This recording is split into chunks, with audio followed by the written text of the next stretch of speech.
thankful this year in particular for everything that's happened this year. And we're here at Fearless Flight Live with a special guest, Susan Migliaccio. I'm getting an Italian lesson here. And this, first of all, just a few words. As you know, this is for anybody out there who has a fear of flying, or is just knows somebody who has a fear of flying, and or just wants to talk airplanes with us, because we do all three here. And this is the place we help you change the way you think about flying. And tonight we're going to start out with talking to Susan. Who I don't know, when did we first talk, Susan? Oh, by the way, folks, here we are. Here's Susan. So when did we start talking? It was like 4 or 5 months ago, I think, wasn't it? Oh, it was quite a while ago. I want to say like 6 months ago. Okay. It was in the summer. And how long had it been? Had you been flying still and it just wasn't working, or had you not flown? I hadn't flown in 35 years. So get out of here. No, since I was 35 years I hadn't flown. Okay. And do you remember what it was that stopped you from flying, or when you want to know what it was? I went skiing, and I was in a skiing accident. And my mother decided she was going to take me on vacation to California. Okay. So we went from Boston to California. There was nothing that went wrong on that flight. Nothing. We were fine. But you had flown before. And you had flown before, okay, right? I had only flown to California and back. That was it. Okay. And that was 35 years ago. Okay. So I think I manifested the fear, and I just didn't keep doing it. I just went too long. And then this fear just got bigger and bigger and bigger in my head. So the flight to California and back was where you first noticed your fear. Yeah. Okay. And you had a skiing accident, right? So you were, okay. And was there, do you remember anything about it? Just, was it being confined in the airplane? Was it turbulence? What were the triggers that you noticed? Being confined in the airplane. Okay. So more of that than actually worrying about the plane crashing. Right. Yeah. Okay. Yeah.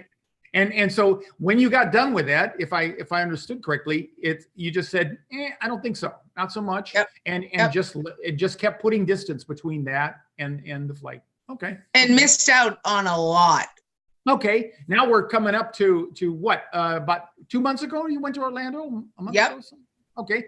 And so that was the big thing when you and I first started talking. That was your goal, right? You wanted to get down to Orlando. Yeah, with my great niece and nephew. Yeah. There you go. They needed to see their aunties. They wanted auntie to be in Disney with them. And I was like, so I knew I had to do something. Okay. So we started talking, and I had you doing some crazy things like talking to the wall or sitting there with the wall and all that. But you tell me, what was it like, and just leading up to the flight, and how did the flight go? In New York? I'm sorry. Yeah, the first one to Florida? Yeah, the first one down to Orlando. Well, that was actually the second one, because with Vicky. I'm sorry. That's right. You did take it. Yeah, with Vicky Brown, we did a test flight, and the anticipatory anxiety was off the charts. Yeah. Also, so Vicky is our good friend who's a former flight attendant and now a therapist. And Vicky, you had been working with Vicky. And matter of fact, I've flown or talked with Vicky a couple times. But so she encouraged you to fly with her down to New York and back, and you still had a lot of anxiety. Is that right? Yes. Okay. Yeah. And so, but you were still committed. You didn't give up. I was still committed. I didn't get off. I did not get off. Yeah. Going to Florida, there was a lot of anticipatory anxiety. The night before, I was crying, saying, I'm not going to do it. The kids will be fine without me. Yeah. It's, they'll miss me for 5 minutes and that's it. I mean, I was blasting the harmonizer. I was doing my breathing. I was doing whatever. I did whatever I could, but I got on the plane. Yeah. Yeah. And when you got on the plane, what was the flight like? The flight was fine. The flight was beautiful. Well, that's boring. I was taking deep breaths. Yeah. I was listening to the, it was okay. I did talk to the captains. Yes. I did speak to the stewardesses, and I'm sorry, the stewardesses, the flight You attendants. can call them whatever you want as long Yeah. as you keep flying. All right. Yes. And they checked with me quite a bit on that first flight. They were checking in with me. And when they checked with you, what was that like? I mean, you noticed it, right? Were they kind? And yeah. Okay. Absolutely. So that's why we ask everybody to make sure you do those two things. Okay. It gets you out of the victim mode. Right? You are now taking charge of that flight. You're telling the flight attendant, hey, I'm a little nervous about flying. Hey, can I meet the pilots? Okay. All right. So you got down there, and how about the return flight? Did you ruin your whole vacation down there worrying about the return flight? No, I was very occupied. I was out of my own head. So yes. So, but the night before I started getting anxiety again, went to the airport and told the people who take the tickets that I was very anxious, and they said to tell the attendants. And so when I was boarding the plane, this is what I actually said. I said, while I was boarding the plane, I said, oh my God, I'm scared shitless. The captain turned around and said, what? Why are you afraid? And he stood right up, pulled me into the cockpit. He's like, here, take my hat. He gave me his hat. He sat me in the chair. And I was like, oh, all right. It looks like I'm taking a picture here. He goes, you're going to be fine. He's giving me the thumbs up. You're going to be great. You haven't flown in 35 years. What's kept you away? And I'm like, ugh. So anyway, he really took over that fear. Nice. So that was actually nice. He took over your thought pattern or your thought process. That's what he took over out of your head. And that's the point. Tonight we're talking about people, and we want to talk about, we got a lot of people coming up on they're going to fly over the holidays. Some of them haven't flown, some of them have flown, and then when they went to fly again, which is what we're going to talk about just a little bit with you about what your last experience was, because you had some challenges with that, right? Yeah. Okay. So now, how long you got back from Florida, all right? And how long was it? You just went to Nashville for a girls' weekend, right? Yes. Okay. Yep. And you didn't get thrown in jail, so it was successful, but not too successful. All right, yes. Cool. And so tell everybody about that. What was it like flying down there? Flying down was fine. You know, I thought there's anxiety, and I got on the plane, I was seated, you do some deep breathing. And for me, I'm not afraid of the mechanics of the plane. I have a lot of confidence in they're keeping us safe. Even going through TSA, I have a lot of confidence that they're keeping us safe. The only part that I am unsafe in is my head. You're afraid of you. I'm afraid of me, right? Because it's the thought process. Sure. So the flight was longer than I had anticipated, but I did okay. I did fine. And then, but the flight coming home on Sunday, Boston was having a lot of bad weather. So it was rainy and windy, and I got a notification that our flight was delayed, and that's all it took. Okay, so that's what was so coming back was the thing, and unlike the captain, you know, taking over your mind with, hey, what's going on? Where you been all my life and that kind of stuff. Now the airline took over your mind, only they did it in a different way. They were sending you some notices and stuff. And that's going to happen over the holidays. How many people out there, we got a poll question here that we've got on the screen here. We want to know from any of you listening out there, what are the thoughts and feelings you experience when you learn that you are going to be delayed on the ground, or you learn that you've got bad weather? When you get something, particularly when it comes from the airline, we haven't talked about this much, but we'll talk about a couple of things that we did there, Susan. But when you got that does it mean more to you? Did it mean more to you that the airline sent you a notice? I was glad that the airline sent me a notice, but again, they were doing what they needed to do to protect me. And I knew that. Because when we got to the airport, I went right up to the ticket guy and said, "Why are we delayed? You know, what's going on?" And he said that they're trying to not jam up Boston, so they're staggering the flights. Okay. And do you know what that means? Yes. What does that mean? Well, to me, it means there's a lot of weather going on, and they don't want them to have to keep circling to land. Okay, No, that's wrong? part of it. But okay. when there's a lot of weather going on, what is it then? What is the story that you tell yourself? So you seem to understand that part. What was it that caused your anxiety?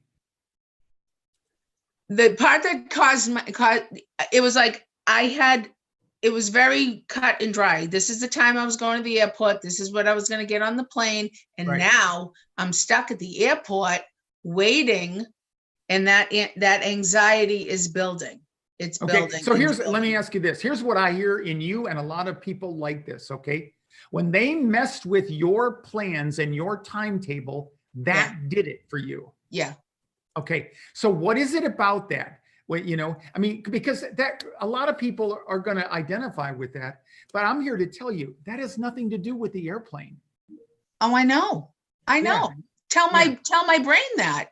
Intelligently, I know, but emotionally, I don't. Right. But the thing about it is once that brain starts to circulate that, it's rehearsing. And that's why, the hard part is how do I get myself out of there? So what did you do? Okay. So we got on the plane, I boarded and I sat down, and the anxiety was like through the roof, and I was trying to one second. And of course you told the flight attendant that you were nervous and you wanted to meet the pilot, right? No, I didn't. I told the flight attendant that I was scared to death and nervous. Okay. And she said to me, "Oh, honey, you'll be okay." I did not say, "Can I meet the pilot?" or anything like that. But I was seated, and there was just briefly. So why didn't you want to meet the pilots?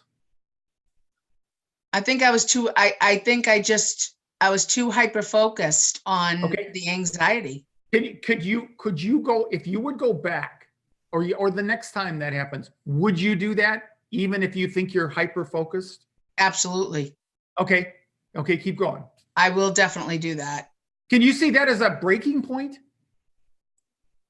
Or a point in the road? I'm not telling you, I'm not trying to tell you that everything would have been hunky-dory after that. But what I'm saying is you had success with that. Okay? I did. And here's the hard part about change. Okay. The older I get, the more I have to watch my weight. All right. It's nothing for me to lose a couple of pounds. All I do is I put my mind to it. I manage my behavior for a couple of days, and I can see some progress. Okay. The hard part is not losing it. The hard part is keeping up with what I did to lose it. Okay. Right. Because my brain wants to go back to what is familiar, not what I want, but what's familiar, even though it is panic in your case. Okay. Right. So this is something I want to really impart to people tonight. Once you start practicing things, whether it's listening to the harmonizer, whether it's telling the pilot that you're nervous about flying, stick with it. I have so many people, and I hope you don't feel scolded, because I love you dearly. No, not at all. Because this is really key, and I want to acknowledge you for having the courage to come on tonight, because this is so important when people come up. I've got people out there that I've worked with for 32 years. Some of them are going to fly over the holidays. Some of them have had a bunch of successes over the years. Some of them are going to have quit doing what they did to get successful. And some of them are going to have a little relapse like you did. Mm-hmm. So please, everybody out there, I want you to tell the gate agents that you have a medical condition and board early. I want you to board early. And I want you to tell the flight attendants that you're a little nervous about flying. Could you meet the pilots? I want you to talk to the pilots, and it doesn't matter what they say so much. I just want them to do what they did with Susan and say, "Hey, where have you been all my life?" They'll come up with their own shtick, but I want you all out there to have this in your backpack so that you can do this. Sure, you might have done that and still started to ruminate when you're sitting in the seat there, but we'll never know now because No, right. you know, because you went for the familiar, and it's nothing wrong with you. You're not a broken person. It's just because you have so much practice thinking those thoughts, like, oh my God, they've upset my apple cart. Oh my God, there's weather in Boston. Oh my God, they're messing with my plans. Oh my God. And then what happened? As if that weren't enough, what happened on the airplane then? You're waiting on the delay, right? You're still waiting. Okay. We're still waiting. And the captain came on and said, we need to taxi to make room to let another plane come in and come up to the jetway, but we're not going to be able to take off for 25 minutes. And I was like, oh my God. They're doing it again. I said 25 minutes. If we had gotten in that plane and just taxied and took off, I would have been 90 million times better. Right. But no. Right. No. So it's more of the same thing. And let me just explain to the viewers that the reason that is because when you sit on the ground in the old days, 40 years ago, when I was first starting in the airlines, if we had delays at the gate, we had half the traffic out there. All right. And so we had extra time at the gate. We had extra gates. We had extra airplanes. We don't do that anymore. The airlines are so to the gnat's eye with timing and everything. So when you sit there at the gate, you got to get rid of it. You get off the gate because they got an airplane that's coming in there and you're loaded and ready to go. So that's all they need to move you somewhere else remotely on the airport. And in fact, they did do that, right? They did. They did. And then you sooner or later, and then all of a sudden you got to fly again, right? No. Not what happened. Oh, no. So he told us exactly what he was going to do. He said, sorry, folks, you'll hear me put on the brake. We have to just wait for takeoff. Then all of a sudden he says we have to taxi back to the gate for a passenger who's sick. Well, my 3 girlfriends were 10 rows behind me, texting me saying, is it you that needs to get off the plane? Are you having a meltdown? And I'm like, no, but I'm getting off with this person right behind them. I wanted off the plane. I'm like, this is it. I'm out of here. So we had to go back to the gate. This is the universe saying, hey, Susan, you did so well on the way to Florida and coming down to Nashville. We're going to now up the ante. That's what the universe does. You say, I'm going to get over this fear of flying. And the universe says, you're doing pretty good. Let's just raise the stakes a little bit. Yeah, because coming off of the plane in Florida, I thought I was Mary Tyler Moore, just, going through the airport, pulling my suitcase thinking, snap, I got this. Yeah. And then when we're talking, so then you text good old Captain I texted everybody but God. Everybody but God. I was like, I get it, something's wrong. And then they take the gentleman off the plane and I start texting. And at that point, the fear has taken over. You're trying to breathe. And thank God you were able to text me back. How much is 2 + 7? Oh my God. I said, is he kidding me? I got to use my fingers. Right. I was using my fingers trying to text you back. And then when you said drop a digit, I'm like, what? Drop a digit? What do you mean? I'm counting on my fingers now to try to answer you.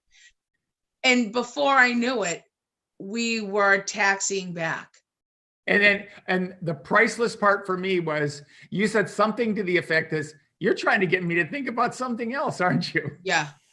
And you did it. Yeah, I did it. And then you had me reach with my right hand to my left ear. And then you said to me, are you texting with your left hand? Who feels silly now? And I'm looking around the plane and I'm thinking, is somebody watching me? They're going to ask me to leave the plane now. That's what I'm thinking. But at that point, I could feel myself starting to, and then I knew exactly what you were doing. I was kind of pissed at you for doing it, actually. Yeah. But you did it. You did it. And you then got yourself back. You brought yourself down from I said, where are you at? I said, what's your 1 through 10? And you said a 25 was the worst. I did. But you got yourself back. All I Yeah. wanted you to remember was you could do that. And you can still Yeah. text me if you need to. And if I'm available, Yeah. I'll holler back at you. But And I have to say this, I really think I know I'm supposed to own the fact that I did it and all that, and I did very well and all that, but it's hard because I want to say all the stuff that I felt so good about. I was like, yeah, I made no progress whatsoever. But you did. But I did. Yeah. You And I have did. to try to Yeah. own that. And the thing that I really wanted you to not get stuck in was I love the Mary Tyler Moore description, but you were beating up on yourself when you said, Yeah. "Oh, I got too big for my britches." That's a story that we have heard. I heard all the time growing up. You know, Yep. people who are decent people don't brag. You don't Yep. get too cocky, you know, and all things. Okay, there's nothing cocky about being successful on a flight from Boston to Orlando and back, and then Yep. down to Nashville and stuff like. Nothing cocky at all. And all you did was go back to the basics that you learned. And so Dieter's putting up on the screen there the text thing conversation we had afterwards. Yep. You know, and I suggested to you. The most important thing was for you when you landed back in Boston was sometime shortly thereafter was to journal your experiences, but just don't journal the failures. I want you to journal the things that you did, the things that you remember. I want you to remember how frightened and anxious you got.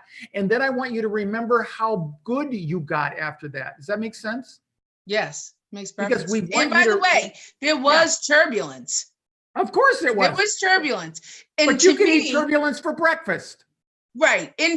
For me, that turbulence felt like I was driving down any road in Boston. There you go. I mean, that didn't, I No. felt completely safe. Again, the only unsafe Yeah. place was my thought process. Yeah. And again, what I don't know, I don't want to put words in your mouth, but what I think you learned about yourself is just your makeup. You are a fairly structured person, and you like to know, you like to make a plan, and you like to have it kind of follow through, right? Yeah. And so, and that to some degree, that's all of us as human beings. And when those plans are disrupted and it's in the context of flying, oh my God, where you have no control over your fate in terms of the things that the pilots are going to do and all that, or the airline or the FAA or the air traffic controllers and stuff like that, it's enough to upset you. And then all of the old crap bubbles out and you say, oh, well, now this is bad and this is bad and all that. And so I just want to say thanks so much for being willing to come on tonight, because you are living what some of the folks that are watching right now are going to be faced with up over the holidays. Right. And so thanks. Yeah. I want to, any last words for anybody out there? I want to say, don't get off the airplane. That was the best thing that you did. You want to know what? That was the best thing I could have done, because when I saw that gentleman leaving the airplane, and I don't know, there was arguing going on behind me. People were saying that he didn't look sick, or what's wrong with that person. And, they were arguing as to why this gentleman was being taken off the airplane. And somebody else said, hey, you don't know what's wrong with them. If the captain makes a decision to take him off the flight, then you got to respect that. Again, that also distracted my fear a little bit. So, I just want to say, don't get off the plane. Don't get off the plane. I know, believe me, I was thinking, I have OCD. I was thinking OCD thoughts. I was looking around the plane. I'm like, oh shit, it does really look like an MRI machine. But, you stop breathing. You just do whatever you have to do to distract your thought process. Don't get off the plane. As soon as you're mid-flight, you're on your way. Yeah. Are your girlfriends planning another trip? Oh yeah. Well, yeah, they want to go. They definitely want to go. They want to go again. I didn't scare them off. Raise your right hand, reach around your head and grab it. No, don't grab that. Pat yourself on the back. I just have in the back to say, way to go, Susan. Way to go, Susan. And you want to know what? When I said to you, I feel stupid and I feel like, everything I have learned, between listening to Vicki Brown and you and all the sessions with her and the sessions with you and the harmonizer and all that, when I said, I feel so stupid, you said, I'm not going to let somebody call my friend stupid. Exactly. I think it was stupid. I mean, Yeah. I think that's what I you were said. just being hard on yourself, and it's again, it's familiar, Right. but it isn't helpful. No, it's not. And No. look at you. I mean, I was having a blast, not at your expense, hopefully, but I was having fun we were playing some math games and stuff like that. And I knew it's only going to take a little bit for you to figure out what's going on. And then, I'm assuming you had a chuckle there sooner or later. Yeah. Cause I was like, are you kidding me? And I'm going like this. Yeah. Oh yeah. Right. Yeah. So anyway, thanks, Susan. I hope you have a wonderful Thanksgiving, and I want you to stay in touch. Thank you. Thank you again for talking me through it, because I'm very grateful I stayed on the plane. So we're going to have a really cool seminar coming up on December 8th, and when you leave, I just want to let you know what if you don't listen to the rest of the show here, we're going to talk now about the December 8th webinar that we got coming up, and I hope you can do that. It's going to be a great review. We're going to talk about the same kinds of things, turbulence and things like that. But we're going to talk about the holidays and what it's like, because I'll tell you, holidays are built for delays. Well, holidays in and of themselves are anxiety ridden, and then when you get to the airport, and all kinds of delays are happening, people are going to be off the charts. Yeah. The good news and the bad news is you get to visit hot family over the holidays. So anyway, thanks again, and have a happy Thanksgiving. All right, thanks. Bye. Bye, Dieter. Okay. All right, Dieter, let's get on with the show. We want to tell everybody what's coming up here and what we're going to do. Yeah. And let me just Jim put a comment in there, and he said he had an answer to the poll question, and basically said that his plane from Phoenix to Newark, just on a flight in October, was delayed for 2 hours, and he didn't know that until he got to the airport. So it was something that he kind of walked into as he walked into the airport, and for him, and he's somebody who also hasn't flown over 30 years in 2017. Oh my God! And so what he said, here's what he said. It didn't faze me much, other than thinking I'd have to sit at the gate longer. And so what was really cool for him, though, is that it turns out that the captain also came a little early. And so the two of them had a conversation. And so that really helped him, allay any kind of thoughts that might have vied for his attention. But more importantly, it also kind of put him in a frame of mind, because, the curiosity of talking to somebody who actually knows what's going on, that's really exciting. So, yeah. So the same course that Jim took, for any of you out there listening to this now or the replay, is what we're going to give you an entree into getting for this. We got a special class coming up on December 8th. So let's get into that, and so we can get out of here and let everybody go get ready for their Turkey Day here, Dieter. So we got this Clear for Takeoff online masterclass that we're going to come up. Dieter and I were sitting around and we said, what can we do? Like we should have had any trouble thinking about this. And then we said, oh my gosh, what we need to do is we got people out there. The number of contacts that I'm having, the people texting me and on both Facebook and over my email is climbing, because everybody's getting ready to fly over the holidays, or at least some of you are getting ready to fly.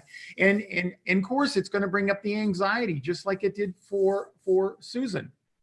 And so what we decided was, hey, why don't we just do a masterclass, and with content and questions, and mainly we want this for you. We want you to join us, and we don't just want you to join us in the masterclass. We want your questions, and we want you live on December 8th at what we decided, 10 o'clock in the morning. Pacific, 10 Pacific, 11. 10 Pacific time. It'll be 1 11, o'clock yeah. on the Eastern time zone. And there. 11 So, in Phoenix. yep. And so if you go right there, flf.link/OMC, not OMG, OMC, because we want you to join us on there. So we're hoping that we get a cast of thousands on this class, although we can't handle a cast of thousands because we got limitations on the software. So if you, Yeah. if you have any desire and you want to get some last minute help and pointers to so that you can avoid Susan's fate, or at least the stress that she went through, get over to this link and register for that so that you get in the front of the line instead of the back of the line. What else do we need to tell them about this, Dieter? So I think it's really exciting, and I'm just gonna switch back here. One of the things that we were talking about is and there's a video as well on that page, and I'm gonna put the link as well in the description. But one of the things that we were talking about is the interactivity. Like, we don't want you to just sit there and watch, like watching a Netflix show. We really wanted to make it a lot more engaging and interactive, because that's really one of the powerful experiences in one of our in-person classes. And that was the point of the whole thing, is that when Jim came on or put the comment in just a little while ago, Jim was in our 201 class. So we're bringing a lot of the energy and the vitality and the interconnectedness to this webinar. It's definitely interactive. And we want to engage with you. It's not just me talking like we do on the show like this a lot. It's me engaging with you. We're going to bring you right into my house, into my studio in my house, and we're going to make this live. And we want you to be there as close as possible to being here with me and for the real thing. So that's the thing that's going to be different about this. And that's the real benefit for the people who've done the classes that we do live. It's the connection, not only with me, but with the other people on there. You're going to feel a sense of connection to the other people that are posting questions and participating online. So we really, really, really want to entice you to take a look at this. And if you got the time, and we're gonna do the replay. If for some reason you can't, you sign up and you can't do it live, you're gonna get a replay. We're gonna post a replay for at least a couple of days after that. We want you to feel connected to us. We want you to feel empowered to fly over the holidays. Not only do we want to get you to where you're going, we want you not to have to ruin your vacation or your family gathering there by ruminating about the flight back. Okay. Yeah, and I just also two more things. First of all, I put the link in the description, so that's there. Second of all, next year we want to do a few more of these classes, and we're gonna price them very similar to our in-person classes.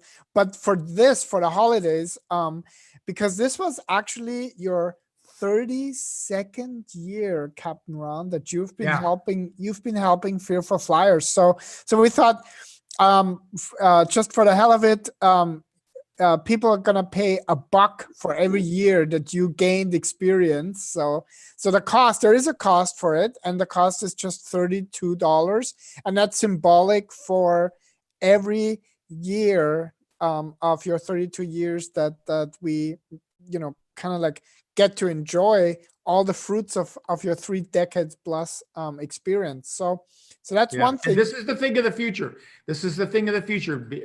Switching to online. Yeah. Dieter and I we've been together now for about 3.5 years. And our goal when we first met, and if he'd have known what he was in for with me, he probably wouldn't have signed on. But our goal has been to scale this up so that we can reach out to more people. And this is our next step to that. And we've got some other surprises for you should you show up for this. So please give it a go.